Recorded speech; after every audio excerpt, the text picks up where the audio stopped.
Can't sit like too close to each other. Oh, you don't want the love to No, because then we're both like... We're both, shoulder to shoulder. You're so buff now, we don't fit in the frame together. Hello, and thank you for watching our deployment wrap-up video. What? Why did you say it like that? What? Okay. Hello.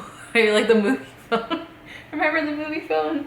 Movie phone. Thank you for calling movie phone. Mm-mm. Remember that guy? Nope. Anyways. Well, as you know, Josh's deployment has come to an end. He went back to work this past week. So he did take a month off of leave and R&R. So he was able to do that, which we were all thankful for. But now it's back to real life, regular schedules, and moving on and closing this chapter of deployment life. So what we wanted to do was, you guys asked us some questions and we kind of wanted to just talk about everything, because before he left we did do a video, kind of our expectations, remember that? And like what we were thinking or hoping or what we didn't want to happen or feel. So now that the 6 months is over and it's done and in the books, we can kind of talk about it and like look back. So that's what we're gonna do.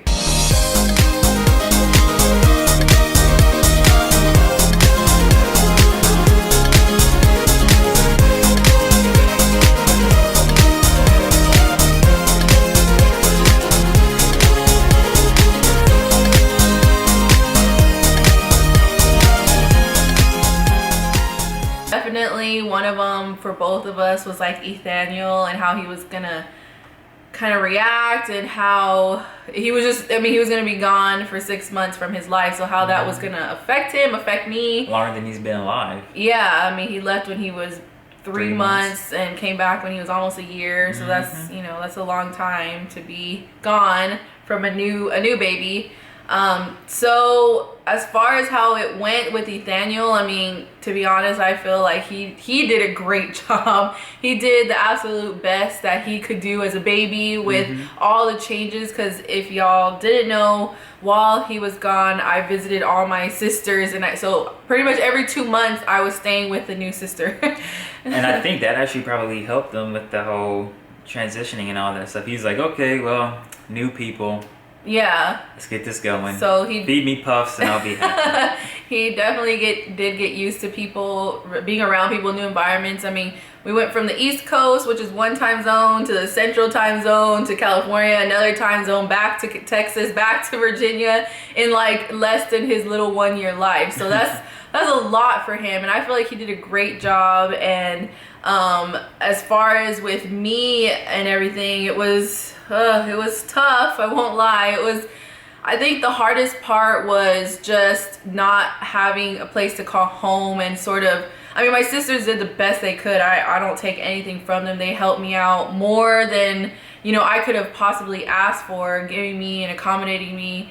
I mean, giving me what I was needing. So I feel like with that though, it was still just hard. It's not your home. It's still not your home. No matter how comfortable it make you feel and all that, it's still, especially when you're married and used to having a husband and a place to call home and being an adult and all that stuff, having a child, like, it still gets pretty tough, you know? Yeah, I think that was a hard part for me too, knowing that she was going back and forth to those different places, and knowing that she didn't have a place to call home. Just every time when she called me when she's like upset, I know that she could never truly like feel comfortable to collect herself from those low points, because she just wasn't in her environment. That wasn't her home. And you know, knowing, I don't know if we told them, but we had to make sure we had a place to come back to once we came back from deployment. So that was an issue, a little bit of a challenge too, but we made it. And we're here. And, yeah, we're in our house. Yeah, and I mean, that was I think a big factor for me. I think because we already left without having a place to stay, a place to call home before I left on deployment. So that's just always been on my mind since the beginning.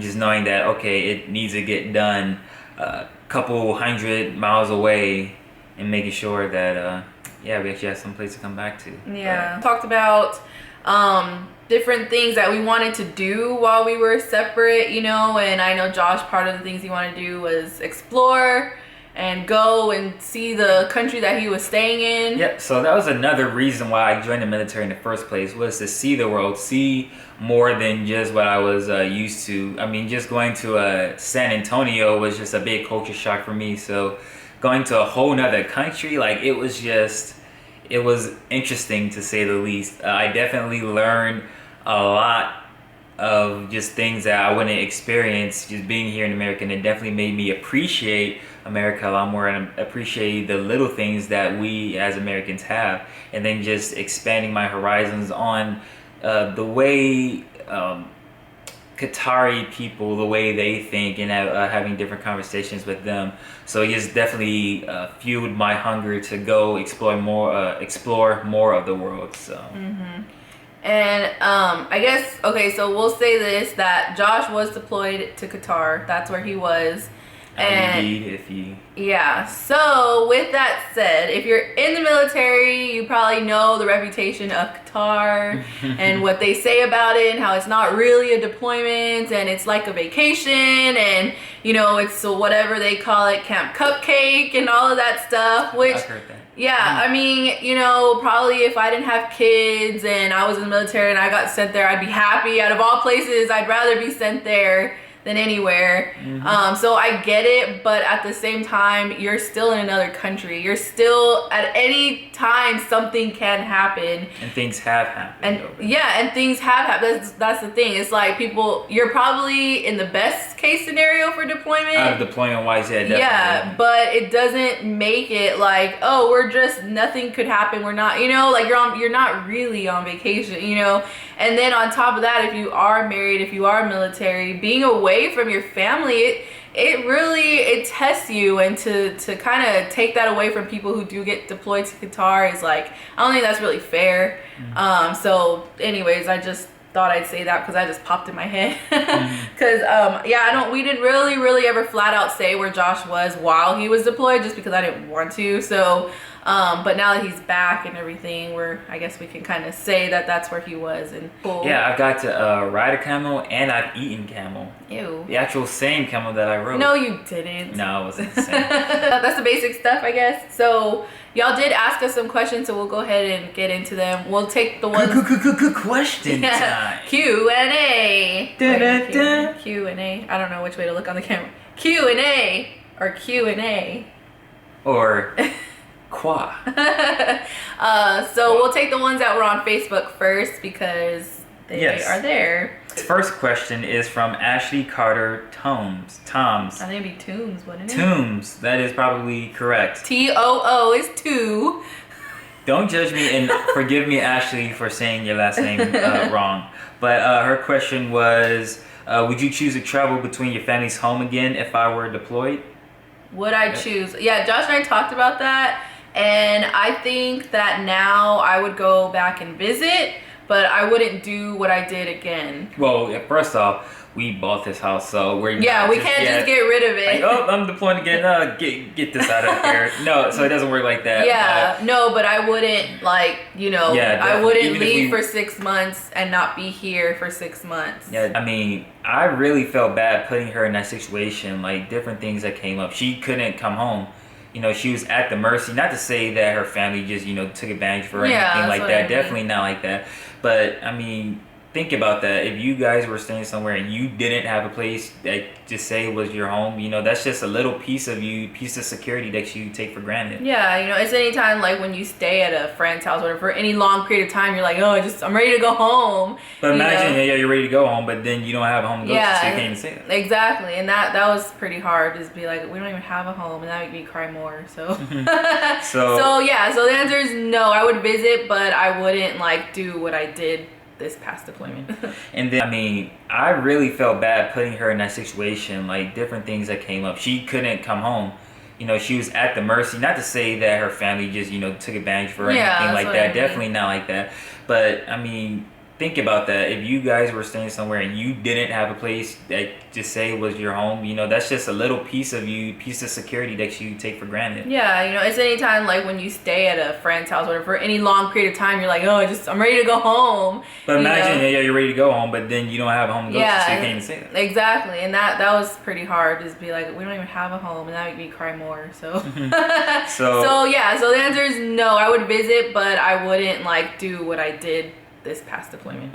And then how did Nathaniel react to me once we came back? Yeah, well, quite a few people asked this question. You saw from the video, I mean, he was a little anxious at first, but I think that was just because everybody was yelling and cheering and everything around him. Like everyone was just calm and cool talking, and then all of a sudden, boom, like, yeah, USA. So he's like, what is going on? And then, you know, babies with new people, you know, they just want to hold on to the person they know. Yeah. So on top of that, but he definitely warmed up to me hours after that. You know, everything calmed down. He's like, okay, well, I guess he's not letting me go, so I guess I'll just stay here. But I mean, it's definitely better now. I actually feel a little bad because sometimes he'll look at me like, I'd rather choose mom. And I don't think that's... I think that's normal. I was going to say, I don't think that's a deployment thing, but I mean, sometimes it's like, son, I want love too. Please. Yeah. But, I feel like he did a good job of transitioning back, and because I mean, when he was staying with my family and he kind of like took to everyone and he loved everybody and stuff, which to be honest would make me kind of sad because I'm like, where's Josh? Like I wish Josh was here so bad. And I would cry, you know, because my family members were getting to experience these milestones with Nathaniel that Josh wasn't able to, and that would make me really sad. So coming back, you know, with Nathaniel, seeing him really play with Josh and love Josh, like, of course, always makes me super happy. And I won't cry. No, don't cry. Because I just miss Josh so much, and I just was...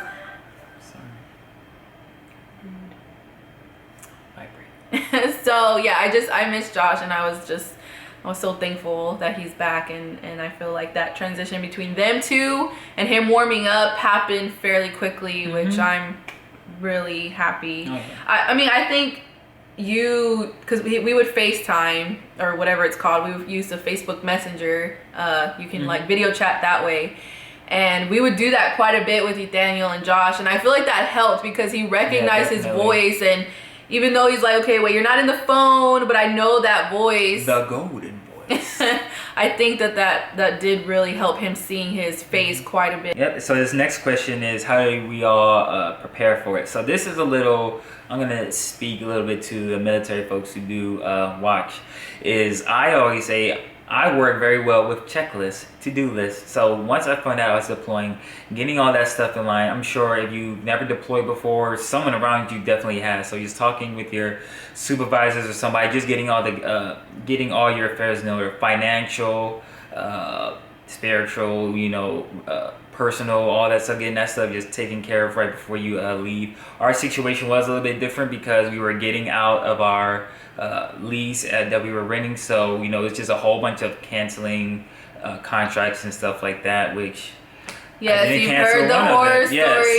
So that's one thing. Make sure you cancel everything. Cancel. Do not freeze.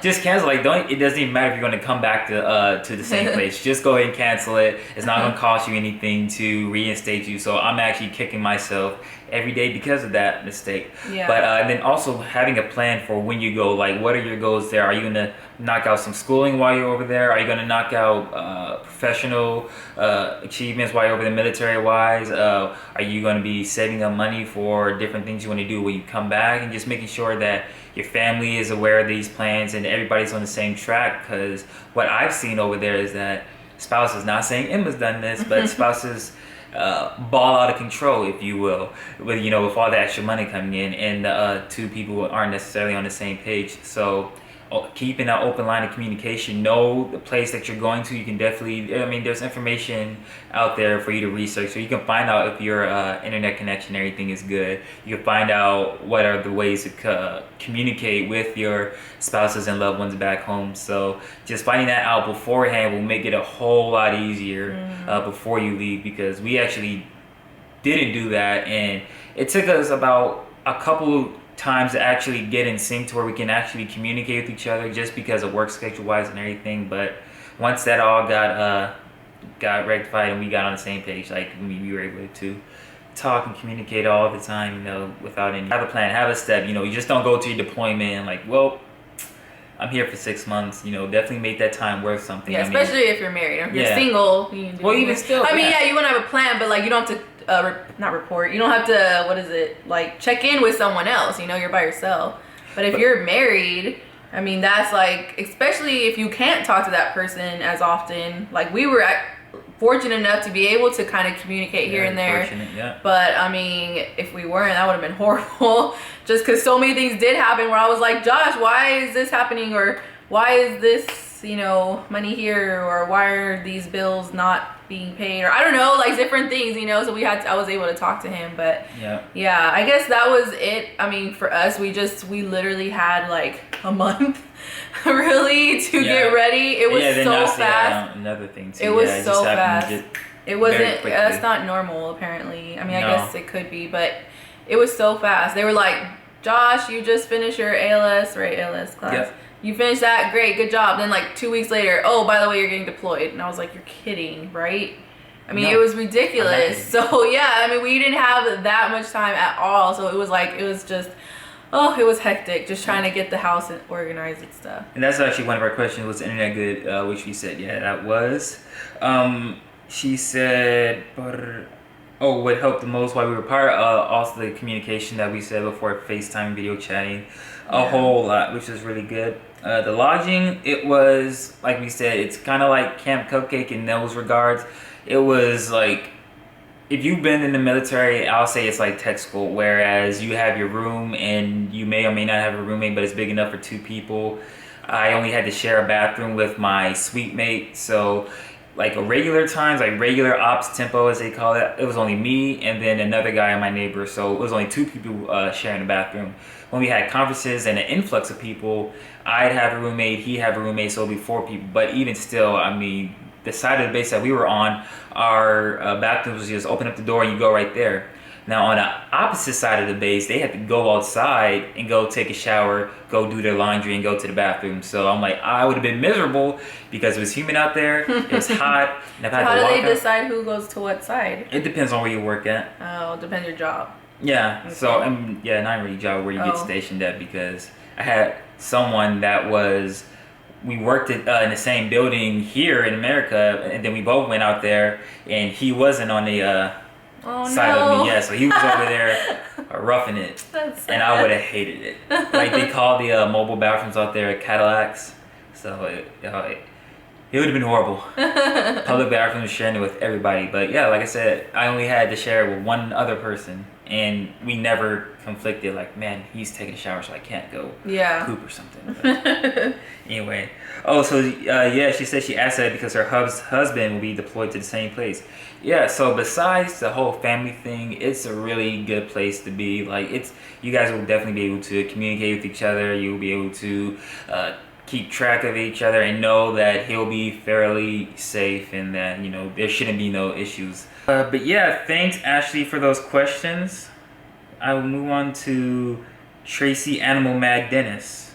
So her question is, what is it like for everyone readjusting and being back together and being in a new home? Ooh, that's interesting. That's a good question. Let me tell you. No, I'm just kidding. Don't get started. Are y'all ready for a story? No. No, I'm just kidding. But I will say, okay, so the beginning was the hardest when Josh left, because we had never been apart for any long amount of time. We've been married almost 5 years, and so we've never really been apart. So the beginning was seriously the hardest. Like that first month really, but those first few weeks were like, it sinks in. Like there's nothing you feel so helpless, I feel, as like a spouse, because there's nothing you can do. Like they can't quit, they can't be like, I don't feel like going, I'm just gonna go home if I don't like it. Like you have to stick it out. And so like the journey ahead, is about to be 6 months or like a year for some people.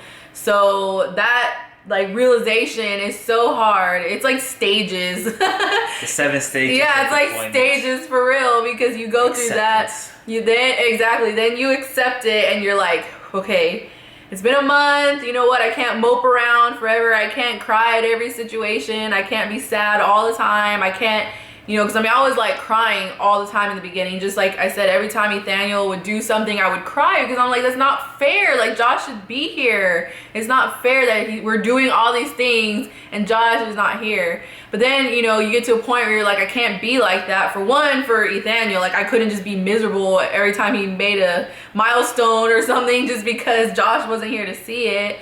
So, then you accept it, and you get to keep going, and then I don't know, then towards the end, like we talked about a little bit in one of our vlogs about hitting this sort of this wall, or this, like, it's like sort of right there in the middle where you're halfway, but you realize you still have a way to go. You're like, I'm almost done, but not really.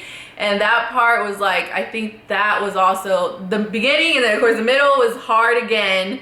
And I was like, that's kind of where I went through a little like depression, and sort of had some like a little breakdown because it was like, it's been so long since I've seen him, and now this is real, and I'm so close, and I'm tired, and I want to go home, but I don't have a home. I'm ready to be done. I know Josh is ready, and it was all of those feelings, all those emotions. And so I kind of went through this like mopey phase again, because I was just like, I'm done. Like, I'm over this. I've done it. I've done 3 months. Like, that should be enough. Like, hurry up and come home.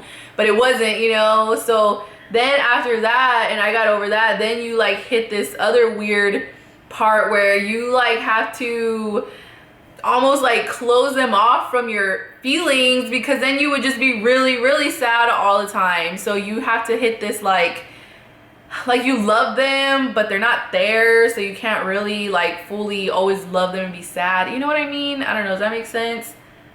Kind of. No, because I'll tell you my way of coping with it. Okay, well, anyway, so that's how I felt, and I went through that phase where it was like I know I love you, but it's like, are we really married? Like, you don't feel real. Like, I haven't seen you in so long, and I know I'm married to some guy, and I know I have a ring, but it's like, it just didn't feel real anymore. So, and then afterwards, and of course, that whole anticipation, those last few weeks are literally like the longest. Yes, exactly. It was like the longest last few weeks. And then we had to wait a couple days, even though he was in America, because he came through Virginia, and he started to come down to Texas. So we waited an extra like 3 days. It was horrible. Yeah. It was horrible. So the whole retransition back into, I will say, is that that was the first few days are probably the hardest for me, just getting used to, because I mean, here I put my head down and was like, just do what you got to do, and all of a sudden Josh comes back, and it's like, what are you doing here? Why are you doing that? We stayed with my sister once he got back for like a week or so. So we were readjusting over there, and it was just with Nathaniel, I think it was a little like, I don't know, I wasn't like, no, that's my way, but it was just like, we don't do it like that because he doesn't like that, or I don't know, it was just, that was probably the hardest. And then all of a sudden he's like here all the time, and I'm like, what are you doing here? It's weird. Why are you still here? So yeah, I think that was hard too, those first few weeks, but then it's just like we never left. Business as usual. Yeah, then it's like it picked up. You were stronger. Yeah, true. But yeah, and then we just went through, just like, okay, all right, we had our first fight again. Like, hey, we're back in this for real. We started arguing. We're definitely married now. Yeah, exactly. Okay, we are still married. You are still my husband. So my coping method with, I believe, a lot of military members are definitely very different from their spouses. Why? Because we're actually doing work. Not saying that your spouses aren't, but we're actually over there completing a mission. Things in a deployed location, you're going like 100 miles an hour almost every day. So I occupy every single minute of my day. I work 6 days a week, 12-hour shifts. So after those 12-hour shifts, I would get off at 7 o'clock at night and go to the gym, and then work out for about an hour or so. And then after that, probably play basketball or hang out with some people. And then after that, go to bed and do it all over again. And I did that because I didn't want to be like how Emma was, because I would be the exact same thing. Like if I just didn't have anything to do, if I was just staying in my room, like I brought my PS4 with me, but I can't even sit there really play it by myself in the room, because then my thoughts and my minds would go and feelings would start thinking about them, and then I'd be getting really sad, and I was like, I just don't want to be in this place right now. I don't want to be here, and I didn't really want that attitude to affect my work ethic, and then just like, I'm there's nothing I can do about it, so let me just try to make this experience better. So I never went through the whole numb type situation where you went through. Like I did think of you, and I did always just catch myself on Facebook just looking at all the pictures, reading the blogs, and watching the video posts, but I never sat down really and let my feelings, really think about it, because that would have been hard. That would have been it for me. So I occupied, like I said, I went to the gym, and that was one part, actually getting stronger and then making 1,000-pound club, but also making sure I was keeping my mind occupied. Yeah. So that's why, like, kind of when I came back, it wasn't like, my whole thing was like, yes, we're back together, finally. I didn't go through all the 6 other stages. I was just at the, yay, I miss you, now I'm back together. Now my mind can just be on you. And how she said, she's like, I've been doing this one way, and, I conditioned myself to, function without you, so that was, I think, a little bit of a issue. But a lot of people, a lot of military members over there, they kind of do the same thing. Like, you won't really find that many people in their dorm rooms a lot, because they just got to keep moving. They got to keep thinking of something, because the fact is they are there. They got to do something. So it's like, might as well, because you get left your thoughts, Yeah. Especially over there, because you are family there, but they aren't your flesh and blood and all Right. that stuff, and they're all going through the same thing too. So they definitely had church and different support groups to help out with those different issues. But it's just a thing that you're there. You got to push through it. You can't swim home. You tried.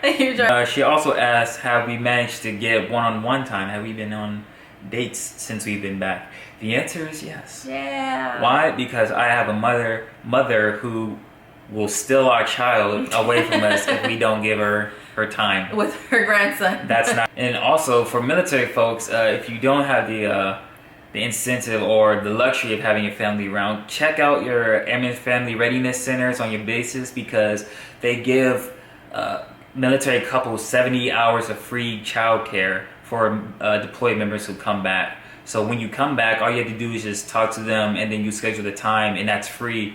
Someone will watch your kids, and you can go out and reconnect, and that's the reason why they do that. Also, for your spouses, while you're deployed, they also have, I think, like 40 hours a week or a month. Don't quote me on it. I can't remember the exact number, but they have that time where they can just get away and unwind too. So those spouses that are with the kid 24/7, look into that seriously, because my wife, she was with family and everything, but I definitely can see that can be a big, huge help. So I never heard of that either, so I'm sure a lot of people haven't either. So definitely talk to your Airman Family Readiness Centers, and then go talk to like the CDC, which is the Child Development Centers. Get all that information, because that's, I think, a tightly kept secret that shouldn't be. And I'm sure like I said, all that information is out there to get it, but if you don't even know to look for it, how would you ever find it? Yeah, exactly. So Amber asked, how would you feel if your husband got deployed again? No. And then would you still be at your house or your family's? Well, hopefully it won't be for a while, because I can't even imagine doing it again now, like so close to each other. But if it happened again, I don't know. I feel like maybe it would go by a little faster, just because I kind of know more or less what to expect, But I don't know. I'd still miss Josh. Like, Josh is my best friend. That's what made it so hard. I don't know if some like spouses are like, good, I'm glad you're leaving, because like they got stuff to do, or they like work and just want to focus, and maybe it's just easier for them. I don't mean it like that, but maybe it's just easier for them to, they're like, it's okay. I'm like Josh said, I'm gonna really keep myself busy. For me, that was just really hard. I'm such an emotional person. I'm such a, like, I need, not needy, I didn't say needy, but I really enjoy spending time with Josh. So when he wasn't here, it was really hard. Like, seriously, my sister, she would just make fun of me because she was like, because she'd be like, oh, let's go eat here. And I'd be like, oh, me and Josh ate there one time. Oh, let's go see this movie. Oh, me and Josh saw that movie one time. She's like, okay, you and Josh have done everything. I was like, I know, it's so hard. So Shay asked a little bit along the same things of how do you cope being away from your husband, and how about your husband, and how does he cope being away from his son, you and his son? Yeah. It was hard for me, especially with Nathaniel, with all the month updates, those blogs. It was a bittersweet thing, like being so proud of my son with the little accomplishments that he did do, and then just not being there to truly be happy and celebrate being in those moments. But knowing just like, man, you know, that's my son, like that's my boy. So I just kept knowing that, you know what, 6 months in his life is going to be minuscule to the all the experiences that we're going to have. So when you get back, yeah, exactly. For me, especially in the beginning, because we went like right when Josh left was about the time for all the holidays, like you know, Thanksgiving was already a few weeks away, and then Christmas, and then New Year's, and my birthday, like, so we were like right there in the middle of all these holidays.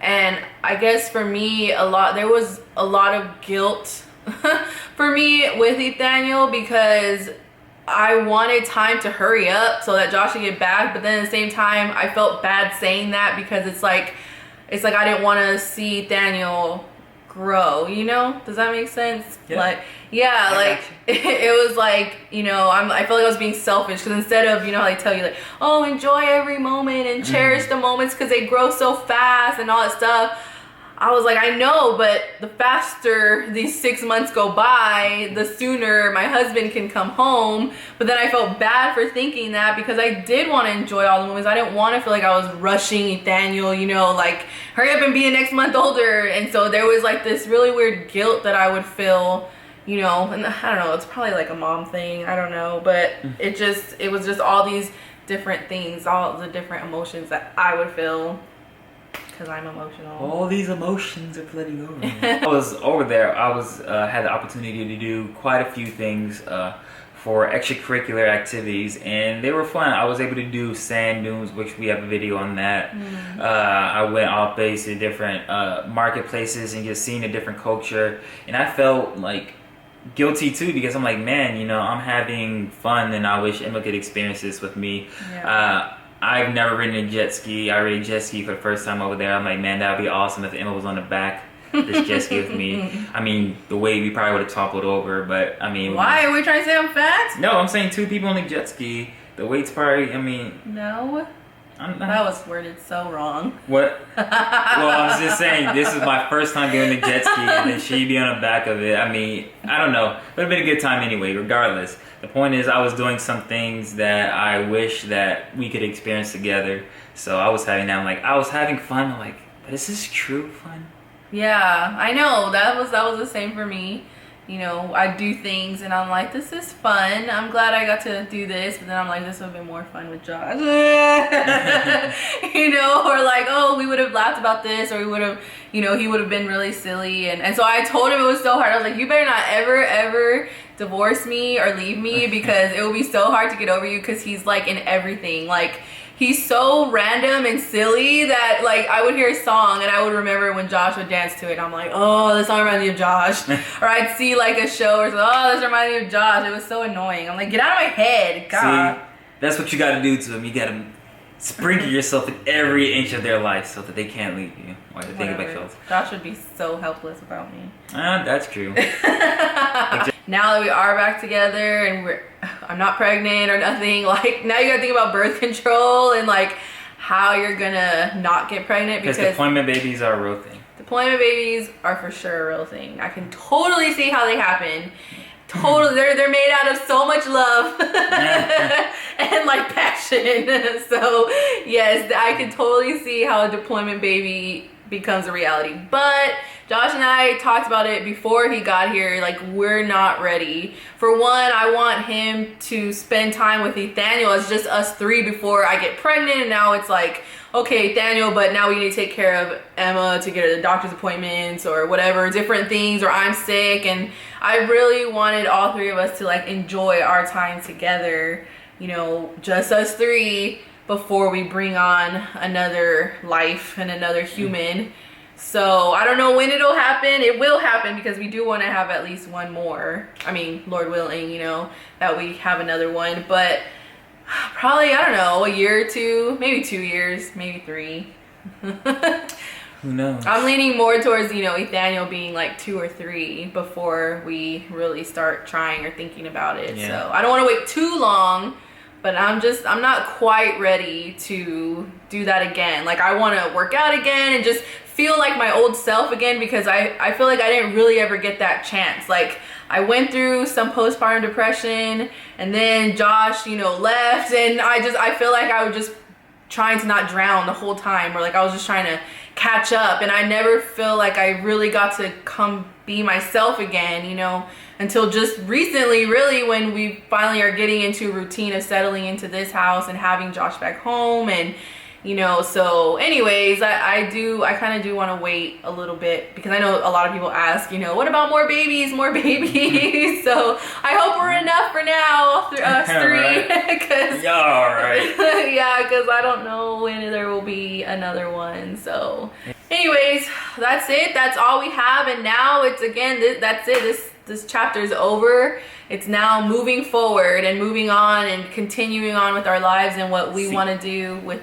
us as a couple and now as a family, because we haven't really gotten to enjoy each other as a family of 3, you know, so many things that we missed. And so we want to, you know, do that and really share that with you guys. So we hope that you continue to watch and support us, because we appreciate you. And I guess that's it. We will talk to you guys later. If y'all have any other questions, leave them in the comments, you know, anything else that you want to hear from us. All right. So that's it. Bye. So long. Bye. Until next time, Kingdom. When I say log in, keep it going. Nothing too sick, got a place to vlog in. That's a thumbs up, 2 down, log in.